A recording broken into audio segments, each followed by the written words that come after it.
Eu peço que a igreja se coloque de pé, né? Cumprimento a todos que estão na igreja e quem está nos assistindo através dos nossos canais, com a paz do Senhor. Amém? Vamos fechar nossos olhos, elevar nossos pensamentos a Deus. Senhor, meu Deus e meu Pai, nós te agradecemos, ó Deus, por este momento. Te agradecemos porque o Senhor tem dado o privilégio de mais um domingo estar na Tua presença.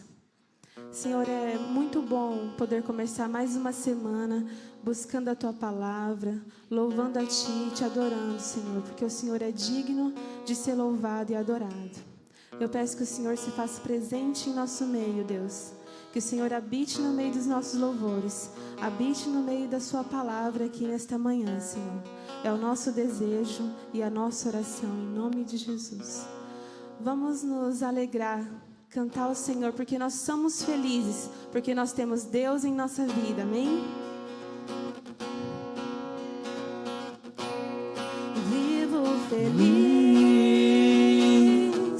pois sou de Jesus e já desfruto o gozo da luz. Sou por Jesus, herdeiro de Deus. Ele me leva à glória dos céus. Canta minha alma, canta ao Senhor.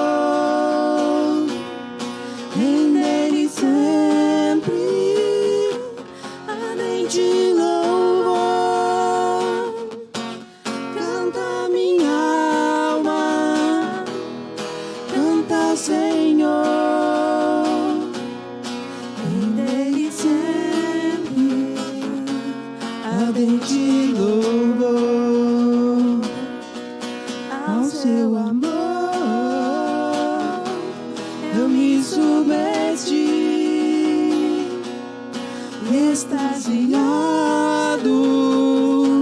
então me senti anjos descendo, trazendo os céus,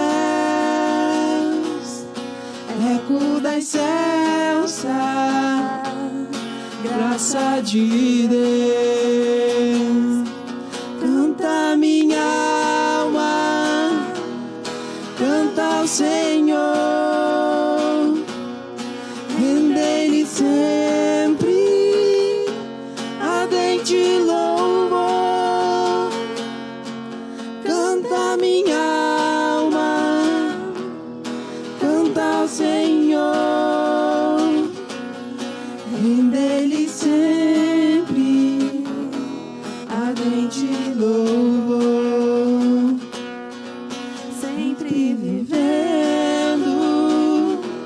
Em seu grande amor, me regozijo em meu Salvador, esperançoso, vivo na luz, pela bondade do meu Jesus. Canta minha alma, canta ao Senhor, render-lhe sempre ardente louvor. Canta minha alma, canta ao Senhor, render-lhe sempre ardente louvor, render-lhe sempre ardente louvor. Aplauda Jesus. Aleluia. Irmãos, eu vou estar lendo um salmo, que é o Salmo 1, que é bem conhecido, né? Eu peço que os irmãos nos acompanhem. Bem-aventurado o homem que não anda segundo o conselho dos ímpios, nem se detém no caminho dos pecadores, nem se assenta na roda dos escarnecedores. Antes tem o prazer na lei do Senhor, e na sua lei medita de dia e de noite. Pois será como a árvore plantada junto a ribeiros de águas, a qual dá o seu fruto no seu tempo. As suas folhas não cairão, e tudo quanto fizer prosperará. Não são assim os ímpios, mas são como a moinha que o vento espalha. Por isso, os ímpios não subsistirão no juízo, nem os pecadores na congregação dos justos, porque o Senhor conhece o caminho dos justos, porém o caminho dos ímpios perecerá. Amém. É assim que é o servo de Deus. Ele é bem-aventurado. É aquela pessoa que anda no caminho do Senhor, se alegra com Ele. Amém? Vamos cantar mais um hino de alegria, um hino para celebrar ao Senhor.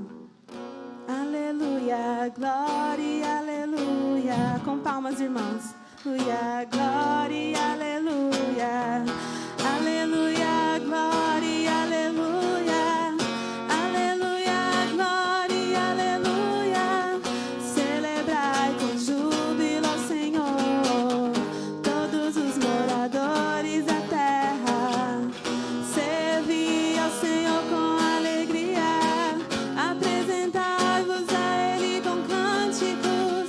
Sabem que o Senhor é bom e eterna é a sua bondade e a sua fidelidade de geração a geração. Aleluia, glória, aleluia. Aleluia, glória, aleluia. Aleluia, glória, aleluia. Aleluia, glória, aleluia. Celebrai com júbilo ao Senhor, todos os moradores da terra. Celebrai ao Senhor com alegria, apresentai-vos a Ele com cânticos. Sabem que o Senhor é bom e eterna é a sua bondade e a sua fidelidade de geração a geração. Aleluia, glória, aleluia. Aleluia, glória, aleluia. Aleluia, glória, aleluia. Aleluia, glória, aleluia. Aleluia, glória, aleluia. Aleluia, glória, aleluia. Aleluia, glória, aleluia. Aleluia, glória, aleluia. Amém. Aplauda o Senhor Jesus. Aleluia. Eu passo a palavra agora ao professor da manhã.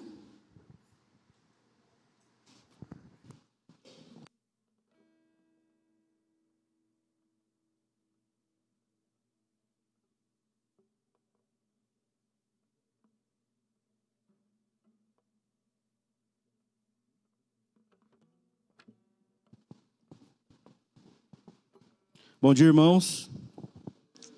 Que a graça e a paz de Deus esteja com todos. A gente vai continuar aqui a nossa série de estudos em bibliologia. Hoje nós estamos na aula de número 4. Nós vamos falar um pouquinho sobre a inerrância das Escrituras nessa aula, tá? Já vai estar tudo aqui nos slides, eu vou estar passando aqui. E aí a gente vai falar um pouquinho sobre isso. Antes de a gente começar, eu queria que os irmãos ficassem de pé para a gente fazer uma oração.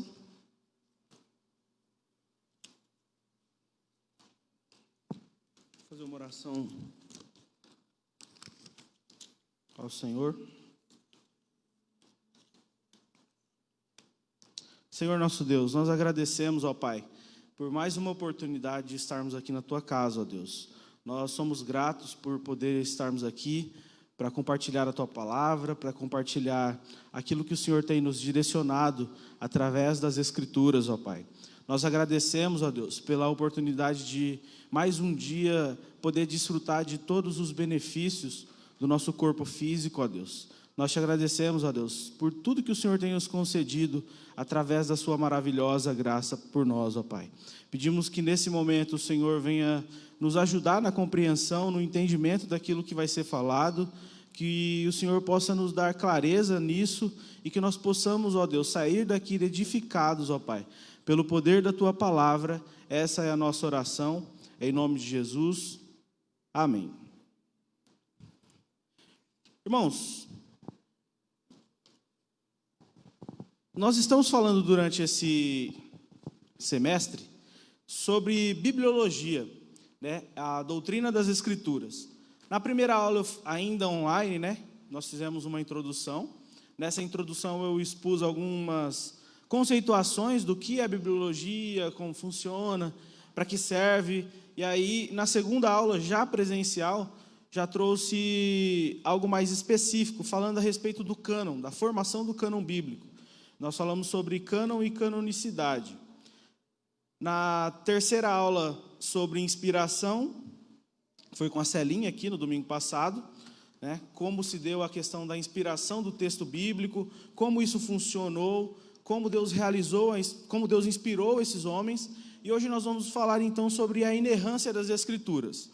Os temas eles são em ordem sequencial, tá? Eles funcionam de uma maneira sequencial. A inspiração, a inerrância, ela precede a inspiração. Porque às vezes nós falamos assim, mas foram homens que escreveram, foram homens que redigiram o texto, mas Deus inspirou os homens. Por isso, então, não são palavras dos homens, são palavras de Deus. Por isso, então, ela é inerrante. Ok? Bom, vamos ver se vai funcionar hoje aqui o negócio. Então, hoje é a aula 4, nós vamos falar sobre a inerrância das Escrituras. E a primeira pergunta é, o que é inerrância? Quem se arrisca a dizer? Pode falar, um de cada vez. Quem se arrisca a dizer? O que é inerrância? O que não tem erro. Alguém? Alguém mais? Algo a mais? Acho que já está contido em tudo, né? Já está explícito. Inerrância é algo que não tem erro, que não contém erro. E o que é a inerrância bíblica? O que é a inerrância bíblica? A inerrância bíblica é a doutrina segundo a qual, em sua forma original, a versão que nós temos é uma versão compilada, né? Uma versão derivada de traduções. Nós estamos falando aqui, quando falamos de inerrância, nós falamos da versão original do texto bíblico, do texto canônico, daquele que foi formado a partir da orientação de Deus durante o processo de compilação, certo? É sempre bom frisar isso. Às vezes você pode achar dentro da sua tradução alguma coisa que dá margem para erro, e é possível que isso seja verdade, porque foi um texto, é uma cópia da cópia da cópia da cópia. Então, durante esse processo, muitas transformações podem ter havido. Nós estamos falando aqui do texto original. O texto original é o texto que Deus realmente inspirou os homens a ser feito, certo? Então, a Bíblia ela está totalmente livre de contradições, incluindo as suas partes históricas e científicas, porque a Bíblia ela contém relatos históricos, alguns até que contradizem a ciência propriamente dita, que desafiam a ciência e põem à prova muitos questionamentos. E muitas pessoas até se deixam levar por esses acontecimentos que, talvez na nossa compreensão humana, dentro do nosso entendimento fraco, dentro do nosso entendimento falível, limitado, possa haver algum tipo de questionamento. Mas nós entendemos que aquilo que Deus inspirou, aquilo que Deus falou, aquilo que Deus impulsionou a escrever através do seu Espírito, é verdadeiro, é real, é bom e também é justo. Martinho Lutero tem uma frase que ela é muito interessante. Ela diz assim: tenho aprendido a conceder essa honra, isto é, a infalibilidade, somente aos livros que compõem o cânon, pelo que creio que nenhum dos seus autores errou. Por que nenhum dos seus autores errou?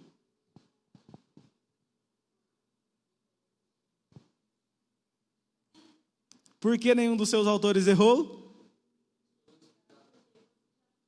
Porque foram inspirados por Deus.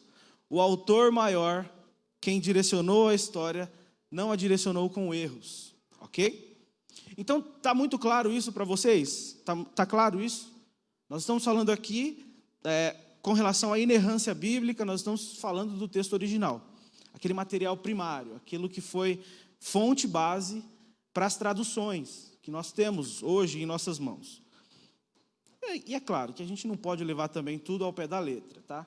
Nós vamos ver isso mais para o finalzinho, como nós devemos ler essas traduções, como nós devemos compreender essas traduções e como nós devemos nos comportar diante do que elas ensinam.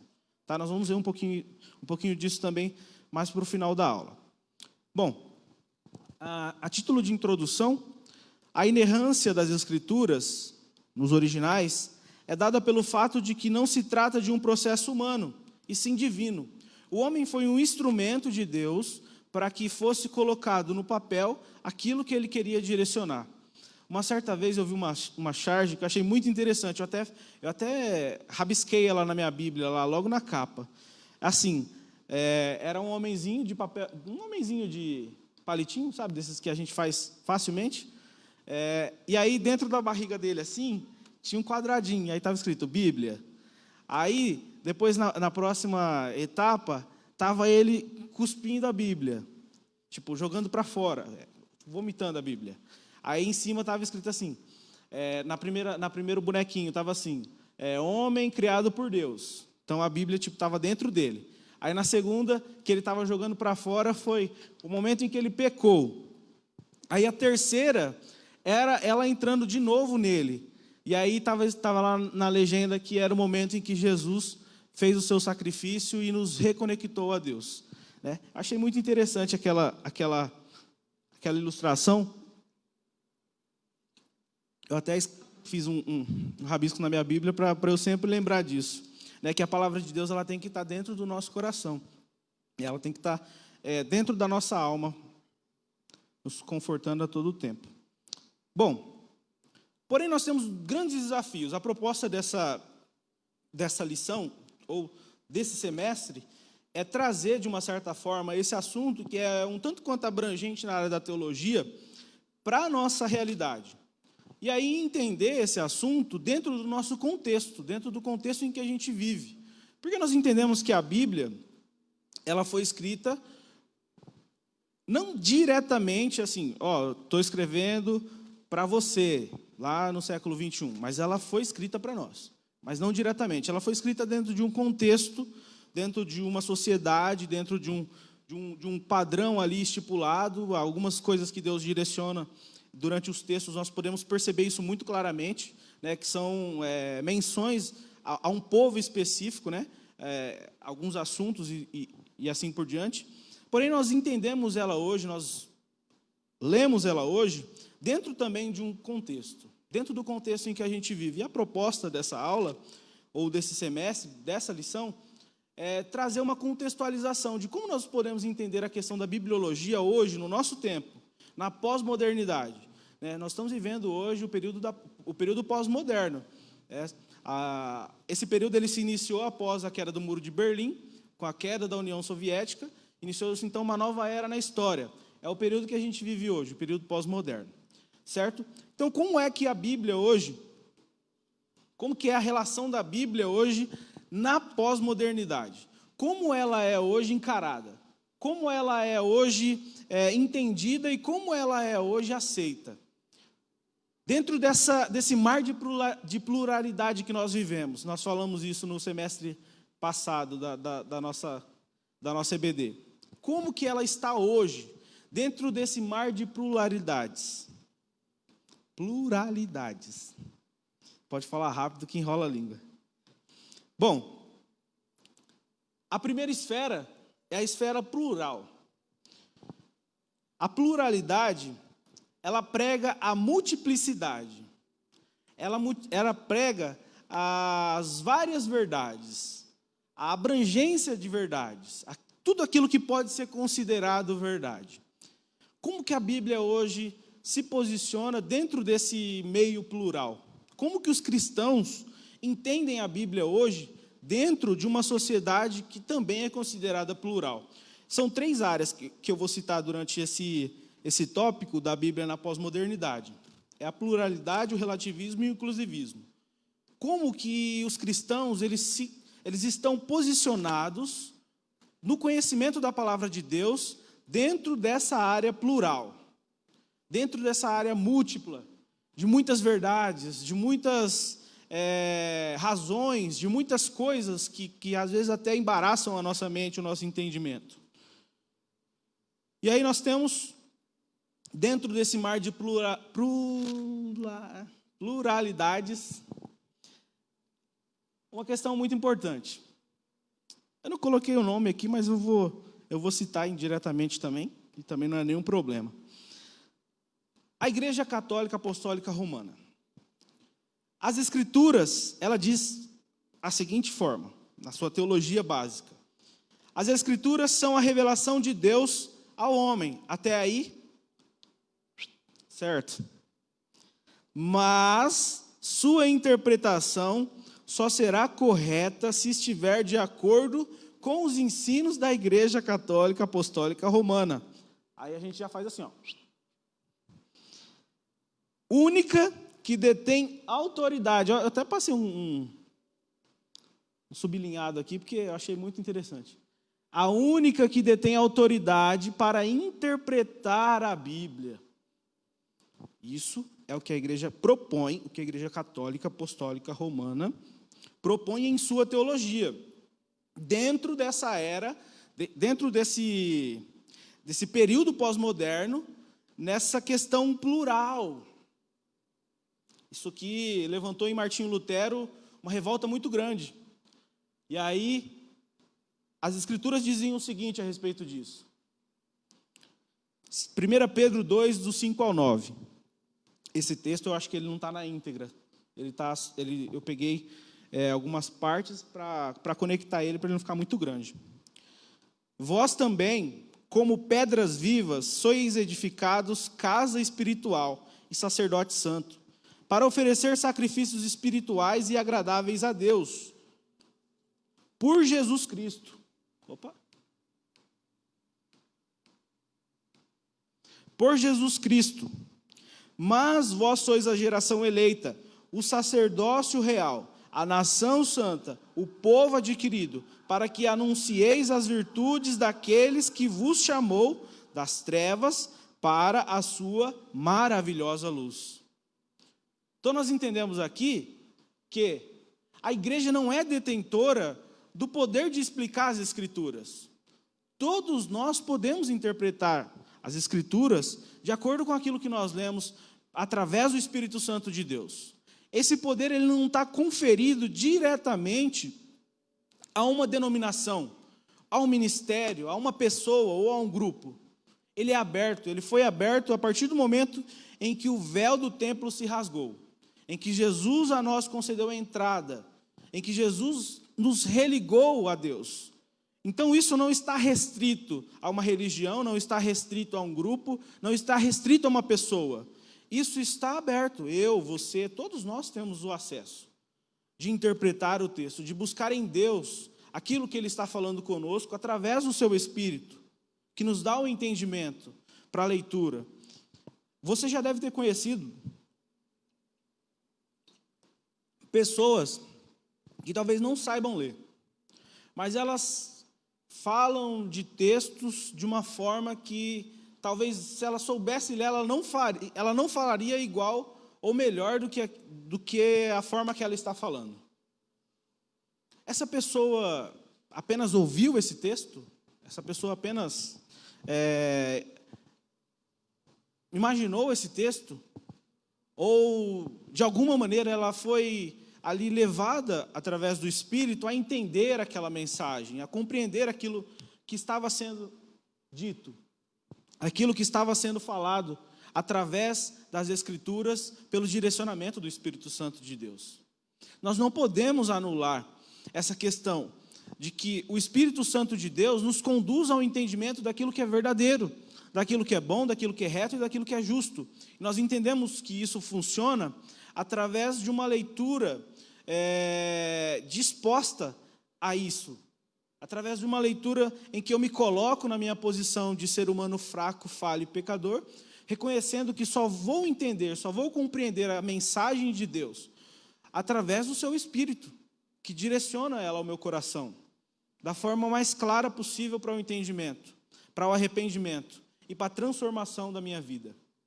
É assim que nós entendemos, então, dentro dessa questão plural em que está envolvida todas as coisas, que o Senhor nos deu o poder de ler a sua palavra, nos deu o privilégio de ler a sua palavra e, através do seu Espírito, compreender para que possamos alcançar o teu favor.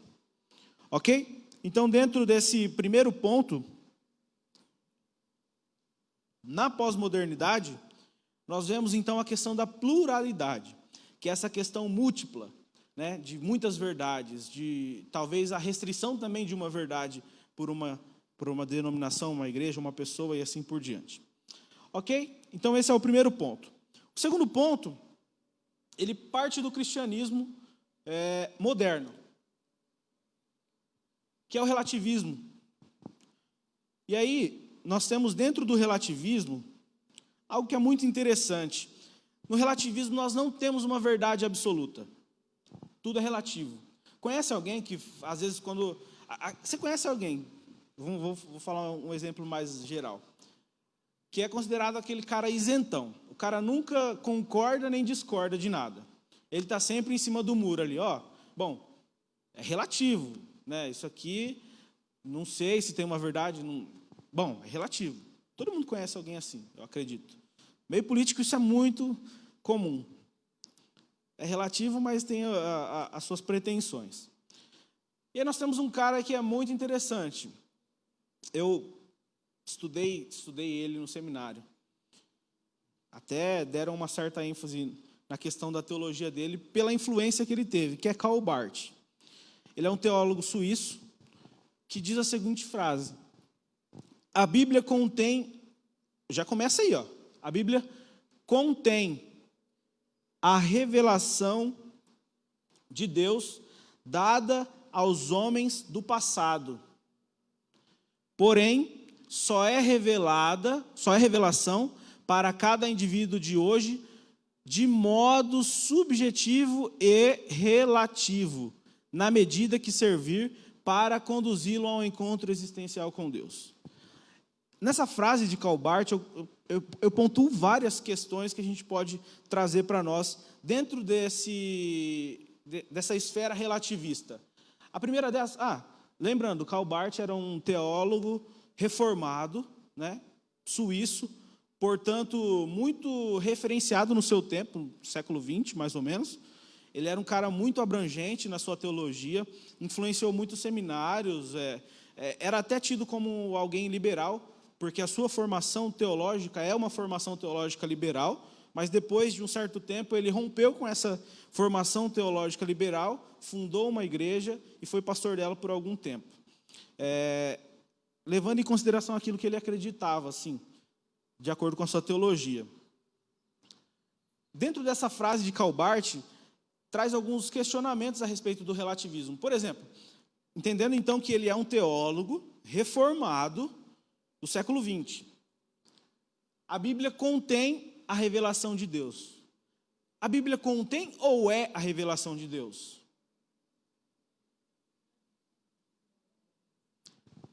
Vamos lá. Quem acha que a Bíblia contém a revelação de Deus, levanta a mão. Quem acha que a Bíblia é a revelação de Deus? Ok. Então nós já estamos chegando ao entendimento da coisa. A Bíblia, ela é a revelação de Deus. Ok? Então ela não contém, ela é. A quem? Aos homens do passado. É somente aos homens do passado? Sim ou não? Porém, só é revelação para cada indivíduo hoje, de modo subjetivo e relativo. É isso? Sim ou não? Ela é revelação para mim hoje, de modo subjetivo ou relativo? Depende da situação? Depende do momento? Depende da ocasião? Na medida em que servir, é como se fosse uma roupa. É basicamente uma roupa. A revelação de Deus aqui, para ele, eu acho que deve ser uma roupa que ele veste se ele vai para a festa, para a faculdade, para a igreja, para o mercado ou para algum outro lugar. Cada roupa é para um segmento. Para conduzi-lo ao encontro existencial com Deus. Só isso. Mas o que as Escrituras dizem com relação a isso? Isso aqui foi um teólogo reformado do século XX. Um homem que é muito citado em universidades, em cursos teológicos, alguns favoráveis, outros contra a sua teologia. O que a Bíblia diz sobre essa questão relativista? 1 Pedro 23 ao 25. Quem pode ler esse texto para a gente? Gostaria que alguém, se pudesse ler, ficasse de pé e lesse o texto, fazendo um favor. Em voz alta.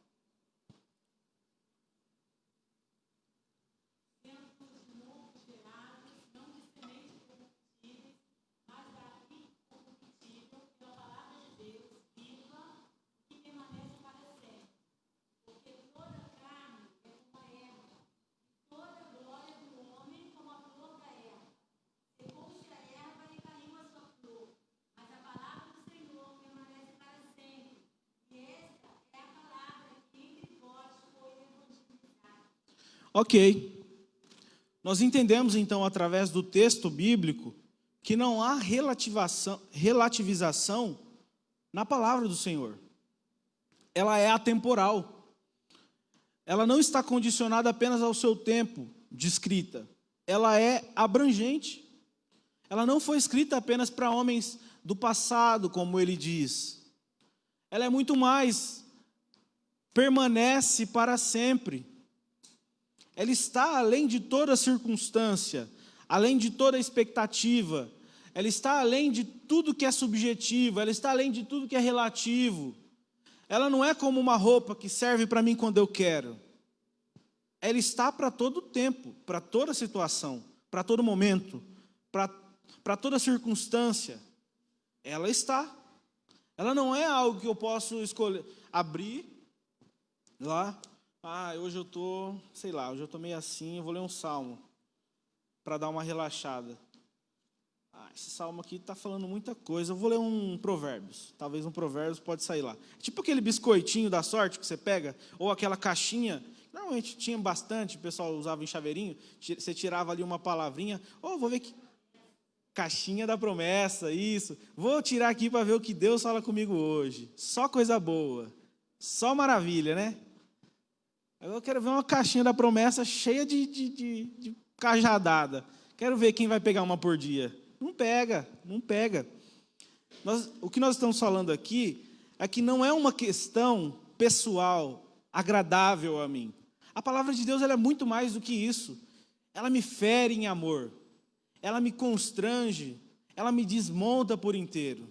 Mas ela me dá vida e vida com abundância. Ela me traz a revelação de Deus. Ela me traz aquilo que Deus tem para a minha vida.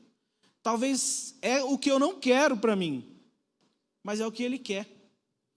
Ela me desmonta por inteiro e me refaz de acordo com aquilo que o Senhor tem para a minha vida. É assim que nós precisamos encarar ela. Não que ela seja um livro ditatorial, até porque quem a segue, quem a tem como primícia, como princípio basilar, serve em amor. Não por imposição, não por doutrinação, de um modo que, olha, você tem que fazer, você é isso, você vai pegar aqui e vai ser assim. Não, não é assim. Isso pode ser chamado de religião, de muitas outras, dentre muitas outras questões. Mas aquilo que é verdadeiro, aquilo que é bom, aquilo que é reto, nós encontramos na palavra de Deus. E a igreja que tem a palavra de Deus como sua base, como sua regra de fé, como sua luz para o caminho, é uma igreja que segue a Cristo, é uma igreja verdadeira, é uma igreja que vive de acordo com a palavra. E graças a Deus essa igreja tem vivido de acordo com a palavra. Porque nós temos vivido a palavra do Senhor. Muito entristece meu coração quando encontro alguém e aí a pessoa começa, sempre quando você encontra alguém que é de igreja, fala de igreja, né? E aí a pessoa começa a falar assim, a minha igreja está complicado, uma fofocaiada grande, o povo vive em discórdia, e aí o pastor coloca essa pessoa para cantar lá, coloca ela para pregar, e a pessoa está com a vida toda torta, e não sei o quê, e sabe, falando um monte de coisa. Fala, mas e aí, tá, o que a sua igreja tem ensino bíblico? A sua igreja prega a palavra? Como é que é a pregação do domingo à noite? Tem palavra? Como é que é? Não tem, é só revelação, é só isso, aquilo, é 10 minutos de palavra, onde 5 basicamente é só para ler o texto, e os outros 40, 50 minutos é daquele jeito. Então, o que você espera de um negócio como esse? O que você espera de um negócio como esse? O que você espera de uma criança que só toma refrigerante, não bebe água, não bebe um suquinho natural, não bebe um leitinho que tem bastante nutriente? O que você espera de uma pessoa como essa? Não tem o que esperar, né? E isso está dentro de um relativismo muito grande. As pessoas estão considerando, é relativo. Não, irmãos, não é relativo. A verdade, ela sempre vai ser a verdade, independentemente do tempo em que ela estiver. Ela é imutável, ela é infalível, ela é atemporal. Ela sempre vai continuar sendo a verdade de Deus para nós. Amém, irmãos? Estão entendendo até aí? Então, no primeiro ponto, nós falamos sobre a questão da pluralidade, né? E dentro da questão da pluralidade, eu citei uns exemplos, tá? Então, dentro dessa questão da pluralidade, nós temos a multiplicidade, muitas verdades, muitas coisas a se considerar. Aí depois nós vemos a questão do relativismo. Dentro do relativismo, nós vemos que não tem uma verdade absoluta, tudo é relativo. Pode ser que seja, talvez seja, e assim por diante. Tudo é relativo, não passa pelo crivo da verdade. E agora, no terceiro ponto, nós vemos o inclusivismo. Esse inclusivismo aqui pega demais. Ainda mais hoje, no mundo em que nós vivemos. Acho que esse inclusivismo também poderia ser chamado de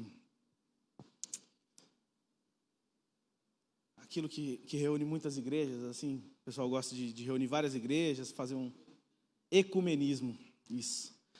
O ecumenismo, ele é muito próximo do inclusivismo, mas muito próximo mesmo, porque é tudo em prol do bom relacionamento da vizinhança, mesmo que fira alguns princípios básicos, alguns princípios inegociáveis da fé cristã, mas se está todo mundo junto, está tudo certo. Dentro do inclusivismo, nós temos Deus sempre presente em todas as religiões, no budismo, no espiritismo, e dentro de todas as outras vertentes, as outras matrizes religiosas. É o conjunto de crenças onde a verdade ela é também subjetiva, ela é relativa, mas Deus está em tudo, Deus está em todas elas. Bom, adotam a Bíblia, mas aceitam uma autoridade acima dela. Ponto número 1. Aceitam uma autoridade acima dela. Nós entendemos que a Bíblia é a nossa regra de fé e prática. Em matéria de autoridade, ela é una, exclusiva. Não há autoridade maior que a dela, porque nós entendemos que ela é a voz de Deus, a boca de Deus. Seja um outro livro, pessoa ou grupo, também tendem a conceder à experiência pessoal um grau elevado e último de autoridade.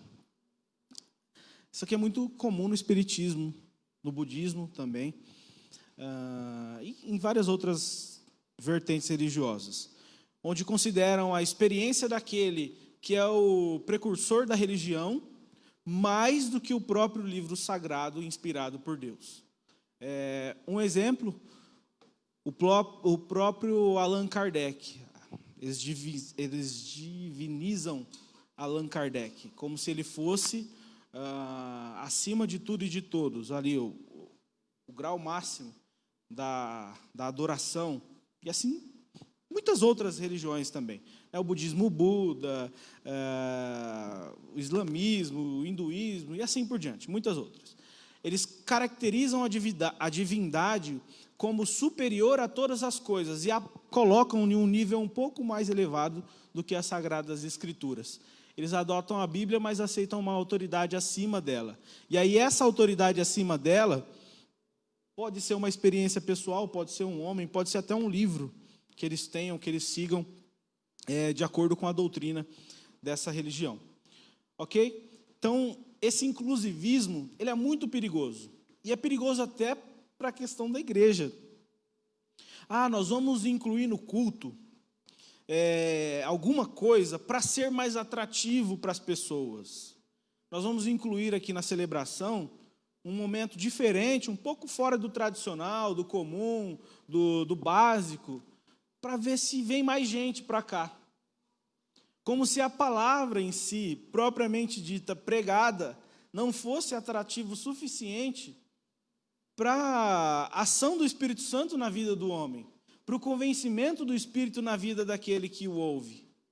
Como se a palavra fosse um elemento do culto, fosse apenas um momento do culto. Mas não é assim. O culto está por conta dela. É por isso que ela ganha, pelo menos aqui na nossa igreja, um espaço maior, porque nós entendemos que nós estamos aqui por ela.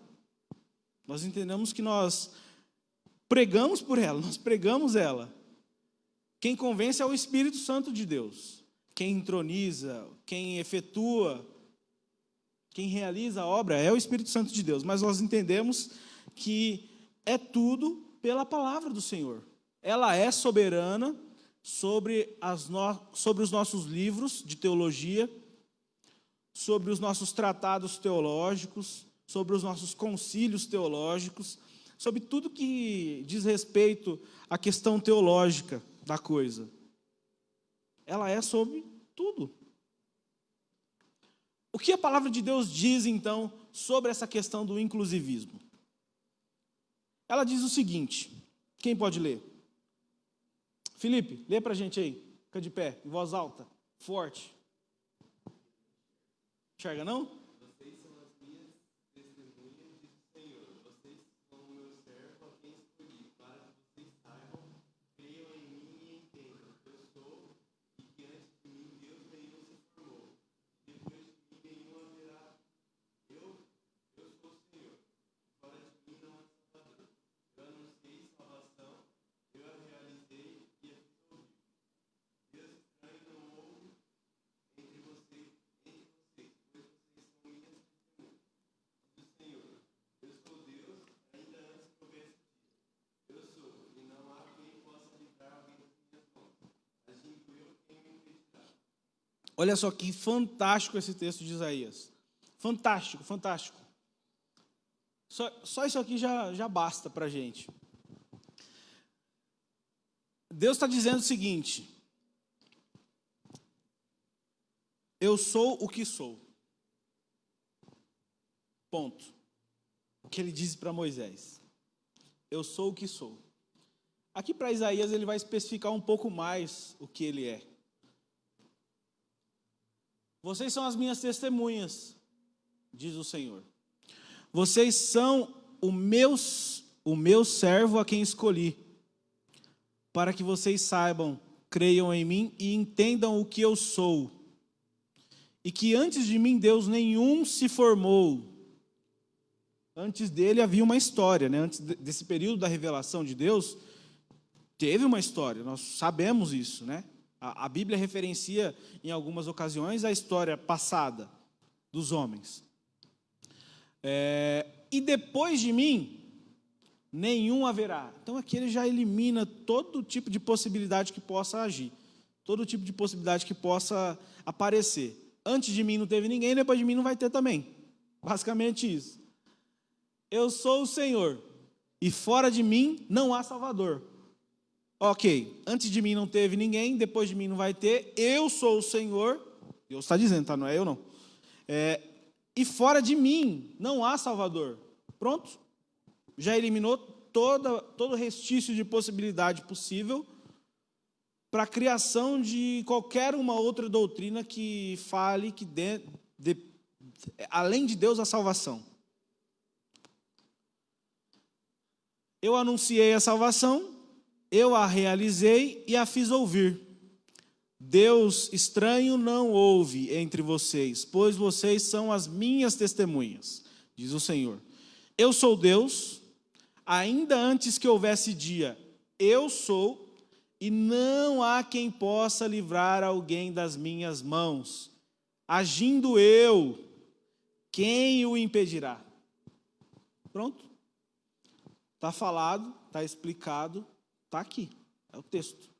Não sou eu que estou dizendo. Ele fez a promessa, ele efetua a promessa, ele fala, ele faz, ele fala, ele cumpre, e agindo ele, quem impedirá? Ponto. Não sou eu que vou falar o contrário. E aí, então, nós fechamos esses 3 pontos, ok? Nós vimos no primeiro ponto a questão da pluralidade, no segundo o relativismo, e no terceiro o inclusivismo, que no inclusivismo não cabe a unanimidade de Deus. Porque o inclusivismo, ele abre o leque para muitas opções. Deus é unânime, Deus é único. Ele não divide a sua glória com ninguém. Ele não divide a sua glória com outros deuses. Ele é acima de todas as coisas. E já caminhando para o final aqui. Tá. Mas com relação a aparentes contradições, que eu falei lá no começo, né? Nós estamos falando do texto original, quando nós falamos da infalibilidade, quando nós falamos da inerrância, quando nós falamos da questão da inspiração, nós estamos falando do texto original. Mas e aqui no nosso texto impresso, na nossa versão impressa? Com relação a essas possíveis contradições, nós vamos ter uma aula que eu ou a Celinha, ou algum outro professor, vai mostrar alguns textos que aparentemente possam soar como contraditórios, mas nós vamos mostrar, dentro do próprio texto, a sua conexão e a sua autoexplicação, e também com outros textos similares. Tá?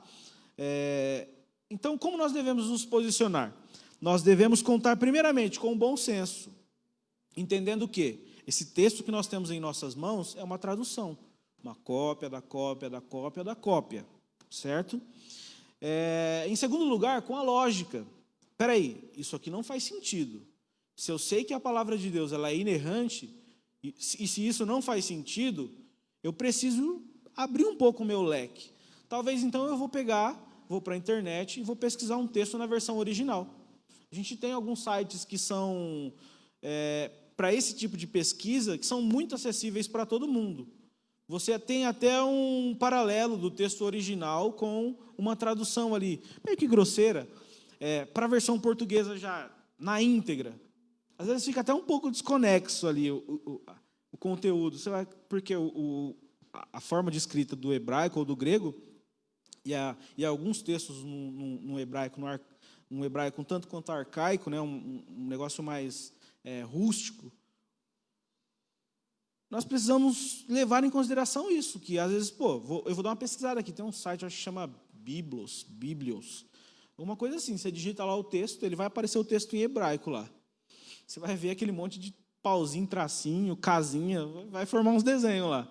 Aí você pega e escreve lá o texto que você quer, vai aparecer, aí alguns deles têm a tradução interlinear, que aparece o texto embaixo, a palavra embaixo. Tipo aqueles dicionários de inglês, ou aquelas matérias de inglês, quando a gente fazia, que aparecia o texto, embaixo da palavra tinha o significado, só da palavra. Porque se você colocar a frase inteira, você perde o sentido. Né? Tem disso também. Então, nós precisamos contar com o bom senso, a lógica, como? Executando, pesquisando nos originais, vendo o que o texto original está dizendo. Às vezes, uma palavra estranha pode ter passado numa tradução, sofrido uma adaptação, e aí como que o original está? Você vai lá e consulta no original. Nós temos ferramentas acessíveis para isso. e também a questão arqueológica, levando em consideração toda a arqueologia da estrutura do texto, a sua história, a sua compreensão e assim por diante. Certo? Beleza? Tranquilo? De boa?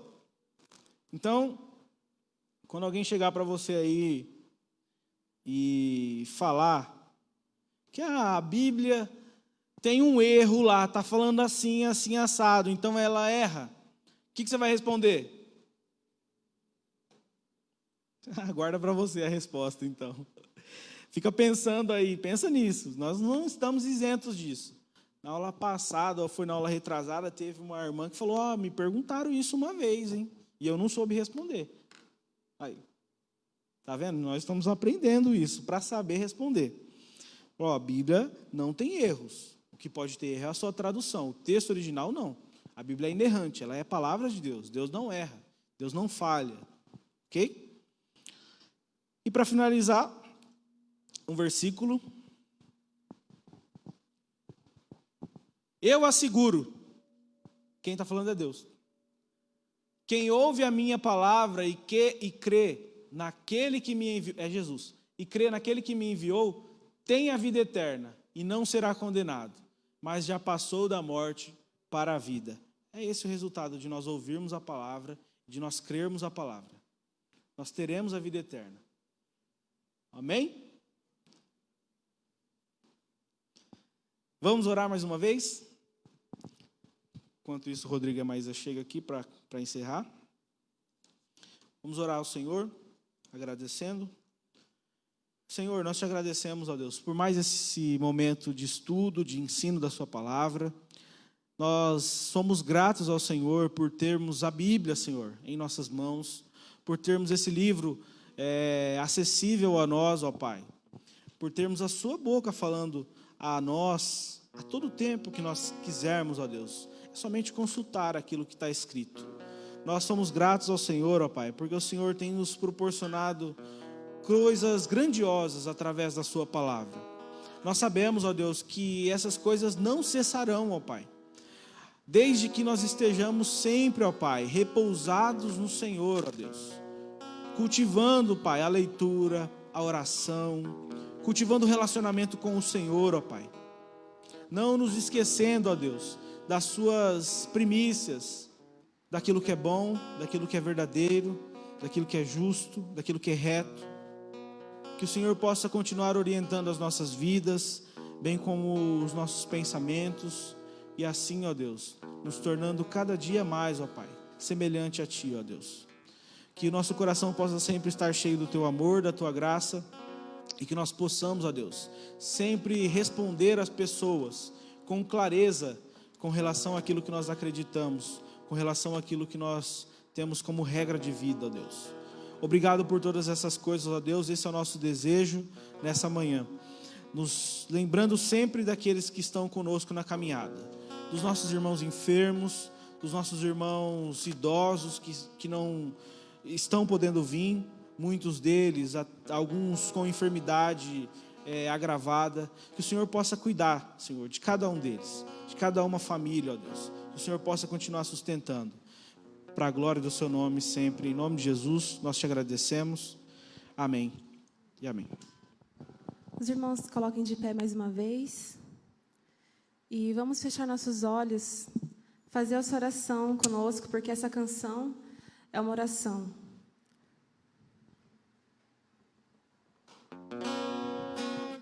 Não quero mais errar, não quero mais pecar, não quero transgredir, só quero te servir. Quero ser mais fiel, quero ser verdadeiro, e no meu coração és o último e primeiro. Eu quero estar em tua casa, o teu poder quero sentir. Não há lugar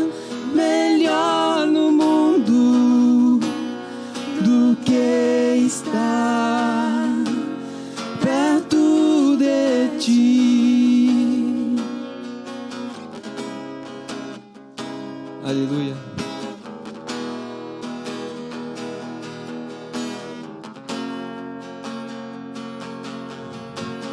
Mais perto quero estar, meu Deus, de ti, ainda que seja dor que me una a ti, sempre hei de suplicar, mais perto quero estar, mais perto quero estar, meu Deus, de ti. Eu quero estar em tua casa, o teu poder quero sentir. Não há lugar melhor no mundo do que estar perto de ti. Eu quero estar em tua casa, o teu poder quero sentir.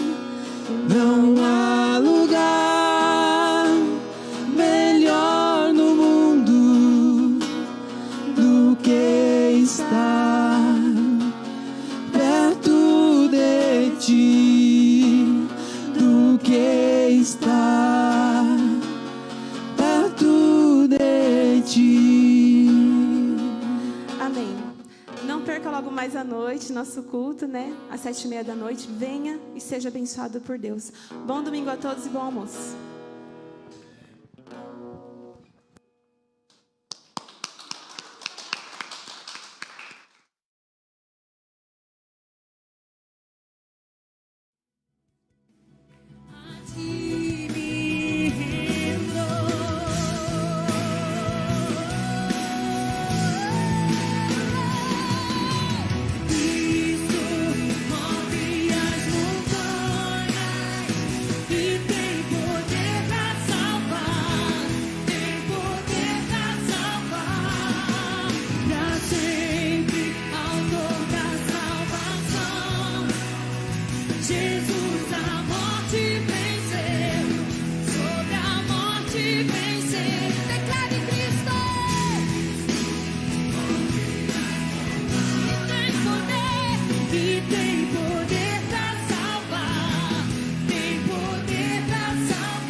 sempre, autor da salvação. Jesus